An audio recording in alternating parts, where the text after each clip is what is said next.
தமிழ்நாட்டின் முன்னாள் முதல்வர் ஓபிஎஸ்ஸின் மகனும் முன்னாள் நாடாளுமன்ற உறுப்பினருமான ஓபி ரவீந்திரநாத் ஓபிஆர் கரம் கோர்ப்போம் என்கிற புதிய அமைப்பை தொடங்கியுள்ளார்.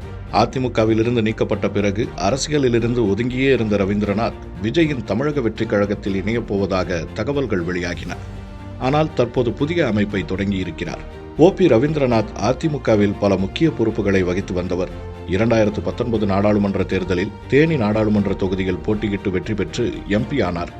தமிழ்நாட்டில் மற்ற அனைத்து தொகுதிகளிலும் திமுக கூட்டணி வெற்றி பெற தேனியில் மட்டும் அதிமுக வெற்றி பெற்றது.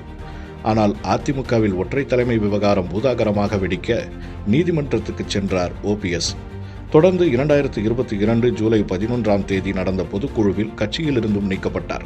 அதனைத் தொடர்ந்து ரவீந்திரநாத் குமாரை அதிமுக எம்பியாக அங்கீகரிக்க கூடாது என நாடாளுமன்ற சபாநாயகருக்கு எடப்பாடி தரப்பினர் கடிதம் எழுதினர். தொடர்ந்து தேர்தல் மனுவில் தவறான தகவல்களை குறிப்பிட்டதாக அவரின் எம்பி பதவியும் பறிபோனது. ஓபி ரவீந்திரநாத் உச்சநீதிமன்றத்தில் மேல்முறையீடு செய்ய உயர்நீதிமன்ற உத்தரவுக்கு இடைக்கால தடை விதிக்கப்பட்டது. தொடர்ந்து அவரின் எம்பி பதவி தப்பித்தது. அடுத்த சில மாதங்களில் பதவிக்காலம் முடிவடைந்தது.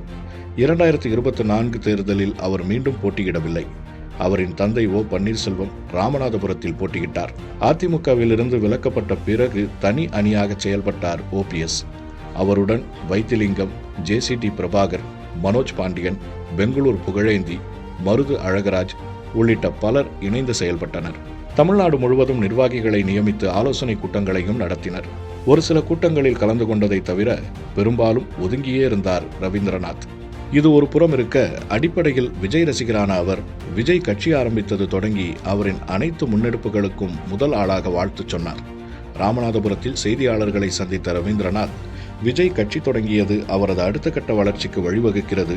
தமிழ்நாட்டு மக்களுக்கு நல்ல ஒரு பாதையை அவர் வகுத்து தந்தால் அவருடன் இணைந்து செயல்படுவதற்கு நாங்கள் தயாராக இருக்கிறோம் என்று கூறியிருந்தார். அதனால் அவர் விஜய் கட்சியில் இணையப் போகிறார் என்கிற தகவல்கள் வெளியாகின.